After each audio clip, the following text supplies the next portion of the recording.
I'm Lauren Rivers, and today I'm reviewing The Gryphon Generation by Alexander Bizzell.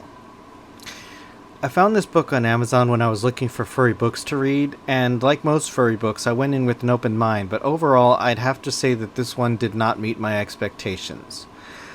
The story is based on Jonathan and Thyra, a human griffin couple living a quiet life in suburbia. I could tell within a few chapters that this was likely their first effort at a larger scale story. The author has a tendency to reuse the same words in consecutive sentences or sometimes even the same sentence, and it was very distracting.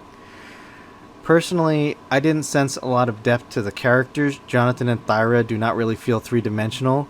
Everyone they interacted with, save for the antagonists, appeared to be positive towards their relationship, and for that matter, their relationship with each other really doesn't feel like a real married couple, more like two characters in the honeymoon period when they've yet to see the flaws. Conflict is the key to any story, and for a book where the main characters are a couple, there is a distinct lack of it. Not once do they get into a fight about pretty much anything. Not race, not money, not nothing. And especially given that this is a book based on a married couple, it just is extremely improbable.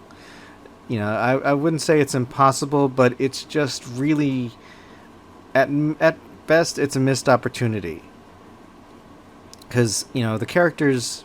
they just don't seem to have any real reason why they are together. I just didn't really understand, where the fire comes from in their relationship. It just didn't seem like it was there for me. The plot, for the most part, the best I could describe it would be slice of life. For the most part, it really doesn't have much of a plot because things just kind of happen. I'd call it, like I said earlier, a slice of life. The only real disturbance to the status quo comes in terms of a minor scuffle in a restaurant with an old man who turns out to be anti-Gryphon. Now, rather than really introducing conflict, the most persistent effect from this incident is that the antagonists become aware of the main characters. But other than a short-lived smear campaign, which I hesitate to even call it that, consisting of a single news interview, they take no significant action as a result. I think it would have been much more realistic if this had happened earlier in the book and had been the source of a divide between the spouses, especially when later Jonathan turns out to have ties to the antagonists, however old. Now, the antagonists are religious fanatics which call themselves the Gathering, which may or may not have been intentional, but the only thing that makes me think of is Magic the Gathering from Wizards of the Coast. And whether or not that was on purpose, I don't know. But they just seem to me like one-dimensional villains, which really did not exploit their connection to the main character in any meaningful way, nor did they distinguish themselves other than a monolithic, holier-than-thou kind of religious organization. The majority of what they do to the main characters is in terms of PR mudslinging, with nothing actually getting in the way of either of the main characters for more than an easily dismissed court appearance. Now, the actual court proceedings are not shown, which I think was a missed opportunity to have him and the antagonists interact directly. It also would have been the perfect opportunity for his past history with the Gathering to come out, but it ultimately does not play any part in his relationship with Thyra. And here I'm inclined to mention Chekhov's gun, because if you're not familiar with Chekhov's gun, it's a literary device which basically says, don't mention it unless you intend to use it. The old device comes from a statement that if you're going to describe a gun on the mantle, by the end of the book, that gun better go off.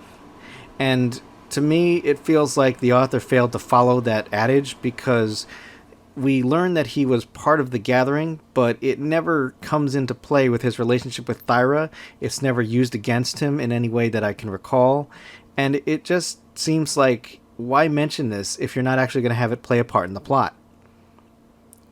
Now, it's also briefly mentioned that griffins are not allowed in court, but this is never explained. And I kind of found that a little bit inconsistent, because this is something that I'll talk about in a little bit, but it seems like the laws based around griffins, I'd have to say at best they're inconsistent, because it really just kind of seems like the reactions and the circumstances that they fit into is not from a singular place, one way or the other. It's like some people seem to love them, some people seem to hate them, and there doesn't really seem to be, there's a lot of, let me just suffice it to say that it doesn't seem to make any sense. You know, it's like, why would there be a law that says Gryphons can't be in court unless there was some sort of court case that made that a necessity? Because as you may know from existing cybersecurity laws, we didn't have laws against computer crime until somebody tried to commit crimes with a computer. So the same thing is the case with Gryphons. If there's a law why the Gryphons are not allowed in court, then this should have been described and or mentioned as far as why this is the case. But this is never explained, nor is it acknowledged again. I mean, really, I just think it was just an excuse come up in the moment to keep Thyra out of the courtroom. And I really don't know why that was the case, because again, this would have caused drama, and this is what you need in a book like this. And, you know, for that matter, also, after the court case concludes, which apparently seems to suffer no negative effects whatsoever, Jonathan just mostly falls into a supporting role. It's like his part in the plot is mostly non-relevant after chapter 14. There's really no reason for him to be there because he's just there. I mean, the second half of the book mostly follows Thyra when she finally gets an opportunity to join the Gryphball team.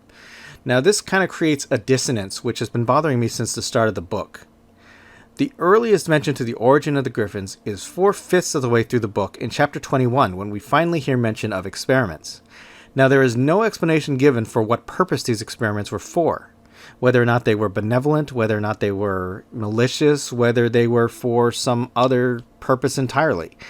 There does not appear to have been any thought applied to who created them or who paid for the initial cost of making a brand new life form, nor what reason they had to do so. Now, I mean, I know that this is not something we normally like to think about when we're creating stories, but if you're going to create a genetically engineered life form, you have to remember the fact that by creating something literally from scratch, I mean, even if you just go and have a baby, this is like 9 months of food and all the resources it costs to raise them to adulthood. Somebody's got to pay for that. Now, of course, if you have a baby, your parents are going to pay for that, but what if you're genetically engineering a Gryphon? Who's going to pay for the cost of developing fully sentient life forms? And why are they doing it? It's like they don't seem to appear to serve any function in society beyond being members of it, which makes no sense because if they were, usually the furries are created typically for most stories as slave labor or to serve some capability that humans do not have, and this does not really seem to be the case here, not in terms of any practical terms. Now again, I know that this is like a fantasy book, but when you're creating genetically engineered life forms, there needs to be a reason for them to be there, and there doesn't seem to be one. There is no explanation who paid for them. There's no explanation as far as why they're here, and this may be explained in future books, but this is kind of like what I talk about in my evaluation of stories. This information is critical to understanding the conflict at the center of the plot, and it is not listed in this course of the entire book, which I think is a mistake. Now, additionally, Gryphons, at least as far as I was able to determine, seem to be treated legally with human rights, with no explanation really how this was earned. Now, I mean, I don't think that they really came up across too many particular legal instances where this was put into question, but one thing that we have learned from history is that people in power do not typically like to share it without being encouraged to do so by a lot of protests, a lot of people fighting for it, and it generally does not come quickly. Now, you know, I'm driven to cite things like Jim Crow laws, like women's suffrage. Married women couldn't own property and had no legal claim over their own money for over 100 years. So you're going to have to explain to me how the Gryphons have any legal rights whatsoever when it doesn't seem like there's any indication of any of the stuff that typically comes with getting this put into place. And also, there's this odd juxtaposition where some people treat the Gryphons as common sights, like they see them all the time, but other times they respond as if they're rare. Now, mostly this is an issue on the part of the author in that it's not clearly suggested from how the characters talk, from how the events occur, how common or rare the Gryphons are. Now, we generally learn from Thyra that they're pretty uncommon, and most of them have never seen each other. But at the same time, plenty of people apparently seem to hate them, seem to know what they are, and this seems like it really doesn't make a whole lot of sense for both of these things to be true. And the other, next thing that hit me was that the fact that they're genetically engineered never plays a significant role in the story. Now, the problem with them being gelfs as opposed to a naturally existing species is that it gives credence, however unfair, to the argument that they are abominations created from the devil, the same way that people question that clones do not have souls. Now, I mean, this might not necessarily be fair, but, of course, the antagonists don't necessarily have to be fair. But by making them genetically engineered as opposed to being a natural species, this is something that gives them ammunition, which would make sense to a lot of people, and it really is never played that way. Now, most of the second half of the book follows the sport of Gryphball, which apparently appears to be a massively popular sport, but this is unlikely given the small population size. As many of the players mention that they have not met many other Gryphons, it is not logical for there to be a major sport on the level of Major League Baseball or the National Basketball Association based on a species that is comparatively rare. Now, I don't know if they necessarily mentioned whether or not the stadium was specifically constructed for them or if it was something that was modified based on an existing facility. But again, if this was built specifically for them, where is this money coming from? This needs to be explained, and it is not. And at least for me, when I finally got to the end of the book, it really just didn't resolve anything and just further seemed to me to be out of place with how the story was presented. I have some personal gripes with it a little bit, but I mean, I don't want to share that here just because if you read the book, I'd be happy to discuss it with you. But other than that, I just think that overall it felt to me that there were too many things that didn't make sense given the decisions the author made in building their story. Now, after I had discussed this review with somebody, they had asked me to, what I would have done if I was the author. And, just to go over it quickly, here's a couple of potential pitches that I would have given. For one thing, I would have retooled the entire backdrop. Gryphball has to go, as it makes no sense in the universe provided.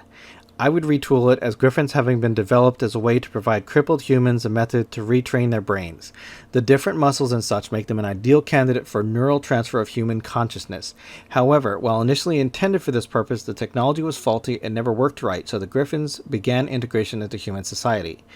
Treated like second-class citizens, they are routinely hassled by humans and police for simply existing, and while Jonathan and Thyra live a comparatively happy life in suburbia, she is often reminded she is not considered equal by anyone other than him.